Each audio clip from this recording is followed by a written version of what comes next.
ఓం శ్రీ గణేశాయ నమః. సంపూర్ణ కార్తీక మహాపురాణము 4వ రోజు పారాయణం. కార్తీక పురాణంలో పుష్పార్చన, ఫలదాన విధానాలు చాలా ముఖ్యమైనటువంటివి. ఓ జనకరాజేంద్ర, కార్తీక మహత్యంలో పుష్పార్చన, దీప విధానాలను గురించి చెప్తాను, విను. పుష్పార్చన, ఫలదాన, దీప విధి విశేషాలు.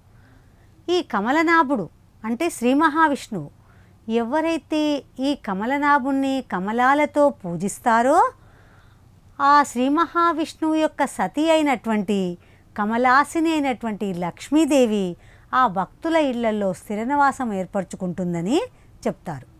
ఎందుకంటే ఆమెకు కమలాలంటే చాలా ఇష్టం. అటువంటి పూలతో స్వామిని పూజించినట్టయితే ఎంతో పవిత్రమైనటువంటిది. అయితే మనకు ఇక్కడ సిటీలలో పూలు చాలా కష్టం. కానీ ఎవరైతే చెరువుల యొక్క ప్రాంతాలకు పల్లెటూళ్ళల్లో ఉంటారో వారికి కమలాలు బాగా దొరుకుతాయి. వారు చాలా అదృష్టవంతులు. కార్తీక మాసంలో తప్పక శ్రీహరిని కమలాలతో పూజించవచ్చు.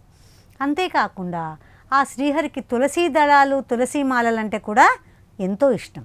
తులసి దళాలతో కానీ, జాజి పువ్వులతో కానీ, మారేడు దళాలతో కానీ పూజించేవారు తిరిగి ఈ భూమిపై జన్మించరు. ఎవరైతే ఈ కార్తీక మాసంలో భక్తితో పళ్ళను దానమిస్తారో వారి పాపాలు సూర్యోదయానికి చీకట్లు ఎలా చెదిరిపోతాయో అలా చెదిరిపోతాయి. శ్రీహరిని ఉసిరి చెట్టు కింద ఉసిరికాయలతో పూజించినట్టయితే యముడికి కూడా మన దరి చేరడానికి శక్తి సరిపోదంట. మరి ఉసిరికాయలతో ఎలా పూజించాలి? మనము తులసి కోటలోనే ఉసిరి చెట్టును కూడా పెట్టుకోవచ్చు. ఇంకా పెద్ద పెద్ద తోటల్లో అయితే ఉసిరి తోటలు ఉంటాయి. అక్కడ ఉసిరికాయలకి కొంచెం పైన ముచ్చుక తొక్కను తీసివేసి అక్కడ దీపాన్ని, నెయ్యిలో ముంచినటువంటి దీపాన్ని నుంచి ఆ శ్రీహరికి హారతినిచ్చి అలాంటి దీపంతో పూజ చేసినట్లయితే విశేషమైనటువంటి ఫలం కలుగుతూ ఉంటుంది. ఈ కార్తీక మాసంలో ఎవరైతే ఈ సాలగ్రామాన్ని తులసి దళాలతో కానీ మరి ఇంకా ఉసిరి తోటలో కానీ పూజించినట్లయితే దివ్యమైనటువంటి ఫలము కలుగుతూ ఉంటుంది. వనభోజనమును చేసేవారి మహాపాతకాలు కూడా మట్టి కలిసిపోతాయి. ఈ బ్రాహ్మణ సమేతులై ఉసిరి చెట్టు కింద సాలగ్రామ పూజ చేసినట్టయితే వారు వైకుంఠాన్ని పొంది విష్ణువు వలె ఆనందిస్తారు. ఎవరైతే కార్తీక మాసంలో విష్ణువాలయంలో మామిడాకుల తోరణం కడతారో వాళ్ళు పరమపదాన్ని పొందుతారు. పువ్వులతో కానీ, అరటి స్తంభాలతో కానీ మంటపమును కట్టినట్లయితే వాళ్ళు వైకుంఠంలో విష్ణువు సామీప్యంలో జీవిస్తారు. ఒక్కసారైనా శ్రీహరికి సాష్టాంగ దండ ప్రణామంను చేసిన వాళ్ళు అశ్వమేధ యాగం చేసినటువంటి పుణ్యాన్ని పొందుతారు. ఈ విష్ణువుకు ఎదురుగా జపాలు, హోమాలు, దేవతార్చనలు చేసినట్టయితే వారి యొక్క పితృలతో సహా అంటే పితృదేవతలతో సహా వైకుంఠానికి వెళ్ళి సుఖిస్తారు. ఎవరైనా చెరువులలో, నదులలో స్నానం చేసి తడిబట్టలతో ఉన్నట్టయితే వారికి పొడి వస్త్రాలను ఇచ్చినట్టయితే వాళ్లకు 10,000 అశ్వమేధ యాగాలు చేసినటువంటి ఫలాన్ని పొందుతారు. అంతేకాకుండా ఈ యొక్క ఆలయ శిఖరంపై ధ్వజారోహణం చేసినటువంటి వారికి అంటే ఆలయం పైన జెండా ఎగిరేసినటువంటి వారికి పుష్పపు పరాగము వలె ఎగిరిపోతాయి. వారి పాపాలన్నీ పటాపంచలై పోతాయంట. ఇంకా అవిష పూలతో పూజ చేసినటువంటి వారికి 10,000 యజ్ఞాల ఫలం లభిస్తుందని చెప్తూ ఉంటారు. ఇంకా కార్తీక మాసంలో ఏ స్త్రీ అయితే తులసి కోట ముందు గోమయంతో అలికి అక్కడ శంకు, చక్ర, పద్మాల ముగ్గులను వేసి నందాదీపాంతో అర్చించడం వల్ల తప్పకుండా వారు వైకుంఠాన్ని చేరుకుంటారు. ఈ కార్తీక మాసంలో శివుడిని జిల్లేడు పూలతో అభిషేకించడం వల్ల దీర్ఘాయువులై అంత్యాన మోక్షాన్ని పొందుతారు. అదేవిధంగా హరిని మల్లె పువ్వులతో పూజించిన వారి యొక్క పాపాలు కూడా సర్వనాశనమైపోతాయి. తులసీ దళాలతో సాలగ్రామ పూజను చేసిన వారు వైకుంఠాన్ని పొందుతారు. దేవాలయంలో విష్ణుమూర్తి ఎదుట కానీ, శివాలయంలో శివుడి ఎదుట కానీ ఎవరైనా నాట్యం ఆచరించినట్టయితే వారి పాపాలన్నీ కూడా పటాపంచలైపోతాయి. ఇంకా అన్నదానం అందించిన వారికి కూడా వారి పాపాలు మంచు తునకల్లా ఎగిరిపోతూ ఉంటాయి. ప్రత్యేకించి కార్తీక మాసంలో నువ్వుల దానము, మహానది స్నానము, అన్నదానం ఇవి ఆచరించాలని మన ధర్మాలు చెప్తూ ఉన్నాయి. అతడికి ఒకవేళ శక్తి ఉండి పిసినారి అయి లోబి అయి యథాశక్తిగా దానము చేయనటువంటి వాళ్ళు 100 జన్మలు కుక్కగా పుట్టి చండాలుల యొక్క యోనిలో జన్మిస్తారని చెప్తూ ఉన్నారు.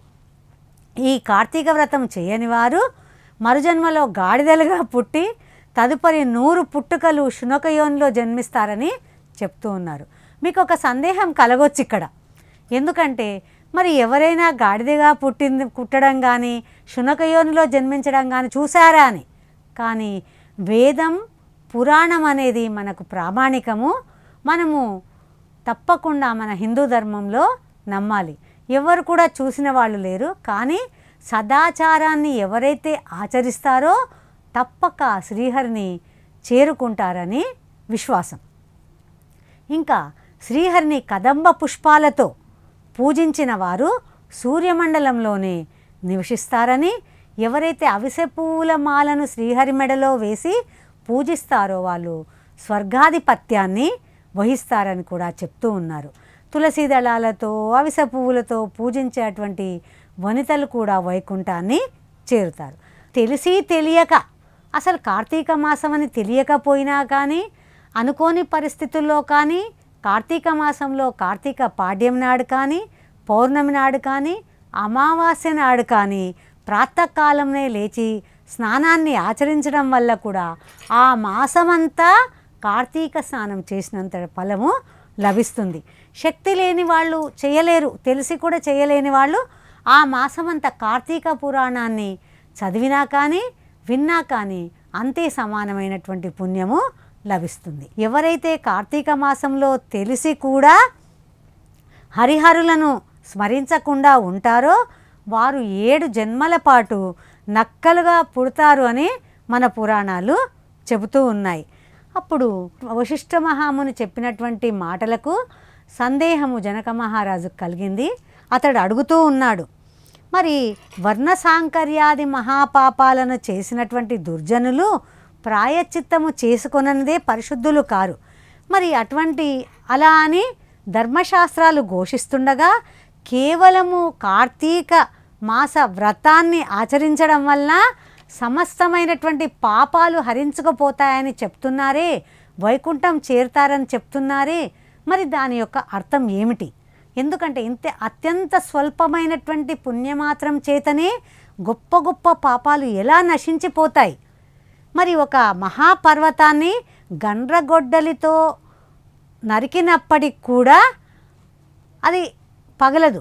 అటువంటిది కొన వ్రేలి గోటితో కూల్చడం సాధ్యమా?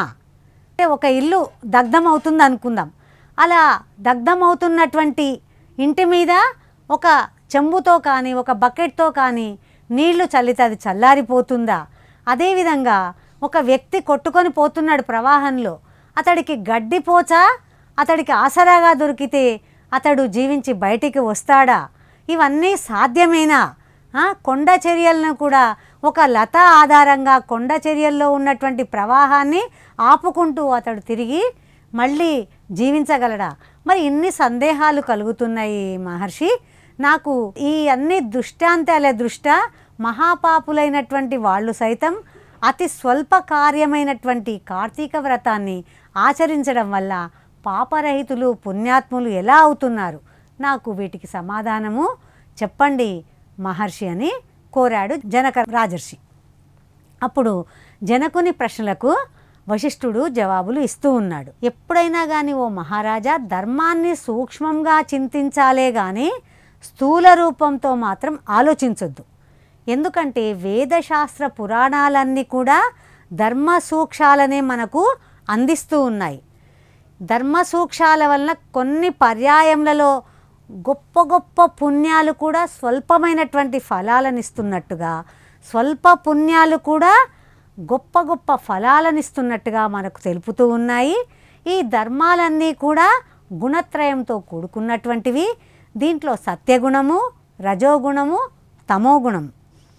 సత్యగుణ ప్రధానంగా ఆచరించేటువంటి ధర్మాలు స్వల్పంగా అంటే కొంచెంగా తోచినప్పటికి కూడా అవి విశేషమైనటువంటి ఫలితాలను ఇస్తాయి. కాబట్టి ఆ ఫలితాల గురించి మనము చింతించకూడదు. రాజా పర్వతమంత ఎత్తు కట్టెలను పేర్చినప్పటికి కూడా వాటి మధ్య ఒక చిన్న గురిగింజ అంత అగ్నికణాన్ని ఉంచినట్టయితే ఆ అగ్నికణం వల్ల ఒక మహాపర్వతమంత కట్టెలను కూడా మనము అది ఆ అగ్ని కాల్చివేయగలుగుతుంది. అదేవిధంగా సువిశాలమైనటువంటి ఇంటిలో కూడా ఒక చిరుదీపము వెలిగించినట్టయితే ఆ చీకట్లను పారద్రోలి ఆ ఇల్లంతా వెలుగురేఖలను ప్రసరింపచేస్తుంది. అదేవిధంగా మురికి గుంటలో ఒక ఇండుప గింజను వేసినట్లయితే ఆ నీటన్నిటిని కూడా శుభ్రపరుస్తుంది. అందుకే ఓ మహారాజా, పుణ్యకాలంలో పుణ్యక్షేత్రాల్లో పుణ్యమూర్తుల దర్శనం వలన కూడా వారు ఆచరించే ధర్మాల వలన కూడా సకల పాపాలు దగ్ధమయ్యి మోక్షానికి మార్గము సుగమం అవుతుందని ఇందుకు ఉదాహరణగా నీకు ఒక కథ చెప్తున్నాను, వినమని చెప్తున్నాడు విశ్వామిత్ర మహర్షి జనక రాజర్షికి. చాలా కాలం క్రిందట కన్యాకుబ్జ క్షేత్రవాసి సార్థక నామధేయుడైనటువంటి వాడు సత్యనిష్ఠుడనే బ్రాహ్మణుడు. అతనికి అజామిలుడనే ఒక కుమారుడు ఉన్నాడు. మరి తండ్రి సత్యనిష్ఠుడు, ఆయన పేరుకు తగినటువంటి వాడు. కానీ కుమారుడు దురాచారుడు, దాసీ సాంగత్యపరుడు, హింసాప్రియుడు అయినటువంటి వాడు. సాటి బ్రాహ్మణ గృహంలోని ఒకానొక దాసితో సాంగత్యాన్ని ఏర్పరచుకొని కామాంధుడై వైదిక కర్మలన్నింటినీ కూడా విడిచిపెట్టి కేవలం కామకుడై ప్రవర్తించాడు. అతని ప్రవర్తనను చూసి బంధువులంతా అతన్ని వదిలివేశారు, కులం వాళ్ళు కూడా వెలివేశారు, తల్లిదండ్రులు కూడా అతన్ని వదిలివేశారు. ఇల్లు విడిచిపెట్టి వెళ్ళిపోయాడు అజామిలుడు. వెళ్ళిపోయిన తర్వాత ఎక్కడ ఉండాలి? ఆ దాసి ఎక్కడుంటే అక్కడ ఉండాలి. ఆమె ఎక్కడుంది? ఒక చండాలపు వాడలోని కాపురం చేస్తూ ఉంది. ఆమెతో పాటుగా అతడు ఆ చండాలపు వాడలోకి వెళ్ళిపోయాడు. వెళ్ళి వారు చేసే పనేంటి? కుక్కలను, మృగాలను ఉచ్చు వేసి పట్టుకోవడం, వాటిని అమ్మి జీవనాన్ని గడుపుకోవడం. అతడు కూడా తన బ్రాహ్మణత్వాన్ని వదిలేసి అక్కడికి పోయి అదే పని చేస్తూ జీవనం సాగిస్తూ ఉన్నాడు. మద్య మాంసాలను ఆరగిస్తూ అతడు కాముకుడై తన జీవితాన్ని సాగిస్తూ ఉన్నాడు. ఒకనాడు అలా ఉండగా తన ప్రియురాలకి కళ్ళు తాగాలనిపించి కళ్ళు కోసం చెట్టెక్కి ఆ తాటి చెట్టు మీద నుంచి కింద పడి చనిపోయింది. అతడు ఎంతో దుఃఖించాడు. కానీ దుర్మార్గులను, దుష్టులను ఎవరు కూడా మార్చలేరు. అప్పటికే ఆ దాసికి ఒక యవ్వనవతి అయినటువంటి ఒక కుమార్తె ఉంది. అతడు ఉచ్చనీచాలు మరిచి తండ్రి కూతుళ్ళ బంధాన్ని కూడా మర్చిపోయి ఆ అమ్మాయితో సహజీవనం చేసి ఎంతోమంది సంతానాన్ని కన్నాడు. కానీ అదేం పాపమో కానీ పుట్టిన పిల్లలందరూ కూడా మరణించారు. చివరికి ఒక కుమారుడు కలిగాడు. అతడికి లేక లేక కలిగింది. అతడి కూడా వృద్ధాప్యం వస్తుంది. అప్పుడు కలిగినటువంటి ఆ కుమారుణ్ణి చూస్తే ఎంతో సంతోషం కలిగింది. అతడికి నారాయణ అని నామాన్ని పెట్టాడు. ఆ నామకరణంతోనే అతడు అత్యధిక ప్రేమతో కుమారుణ్ణి పెంచుకోసాగాడు. తాను తింటున్నా, నిద్రిస్తున్నా, ఏం చేస్తున్నా సతతం అతన్నే స్మరించుకుంటూ నారాయణ నారాయణ అని పిలుచుకుంటూ తన్మయత్వంతో ఉండేటువంటి వాడు. కాలం గడిచిపోయింది. ఎవరికైనా మరణం సహజమే. అజామిలు కాలం చేసే సమయం ఆసన్నమైంది. అతన్ని తీసుకొని వెళ్ళడానికి ఎర్రని గడ్డాలు, మీసాలు కలిగి చేతిలో దండ పాశాలను ధరించినటువంటి వాళ్ళు భయంకర రూపులైనటువంటి యమదూతలు వచ్చారు. వారిని చూడగానే అజామిలుడు గడగడా వణికిపోయాడు. అప్పుడు కూడా అతడికి ఏమనిపించింది? ప్రాణాపాయ స్థితిలో కూడా తన కుమారుణ్ణి ఒకసారి చూడాలనిపించింది. అందుకే నారాయణ నారాయణ నారాయణ నారాయణ అని పిలుస్తూ ఉన్నాడు. తన కుమారుడేమో ఎక్కడో బయట వీధిలో ఆడుకుంటూ ఉన్నాడు. అతడు వినలేదు, రాలేదు. కానీ నారాయణ శబ్దము 10-11 సార్లు వినే వరకు ఆ హరినామ స్మరణను వినగానే యమదూతలు వెనకంజ వేశారు. అదే సమయంలో అక్కడికి విష్ణుదూతలు వచ్చారు. వచ్చి వాళ్ళు, ఓ యమదూతలారా, అడ్డు తొలగండి, ఇతడు మాచే తీసుకొని పోదగినటువంటి వాడు, మీరు తీసుకొని వెళ్ళదగిన వాడు కాదు అని హెచ్చరించారు. వారు ఎలా ఉన్నారంటే వికసిత పద్మాల వలె విశాలమైనటువంటి కన్నులు కలిగి పద్మమాలలను ధరించి పవిత్ర విష్ణు పారిషదులను చూసి విభ్రాంతులయ్యారు యమదూతలు. ఎందుకంటే యమదూతలేమో అతి భయంకరంగా ఉన్నారు, వీరు విష్ణు రూపులుగా ఉన్నారు. వారిని చూడగానే యమదూతలు అడుగుతున్నారు, అయ్యా మీరెవరు? యక్షుల, గంధర్వుల, కిన్నెరుల, మరి ఎవరు ఏ తెగకు చెందినటువంటి వారు? మా ప్రభు అయినటువంటి యమధర్మరాజు మాకు విధించినటువంటి ధర్మం రీత్యా ఇతను తీసుకొని వెళ్ళడానికి వచ్చాము. ఈ జీవుణ్ణి మీరెందుకు తీసుకొని వెళ్ళడానికి వచ్చారు? కారణం తెలపండి అని విష్ణుదూతలను అడిగారు. విష్ణుదూతలు ఇలా చెప్పగలిగారు. ఈ విధంగా 4వ రోజు కార్తీక పురాణం యొక్క పారాయణము సమాప్తమైంది. రేపు ఉదయం 6 గంటలకు ఈ విష్ణుదూతలకు ఈ యొక్క యమదూతలకు జరిగినటువంటి సంభాషణాన్ని గురించి మనము 5వ రోజు పురాణంలో తెలుసుకుందాం. నమస్కారం.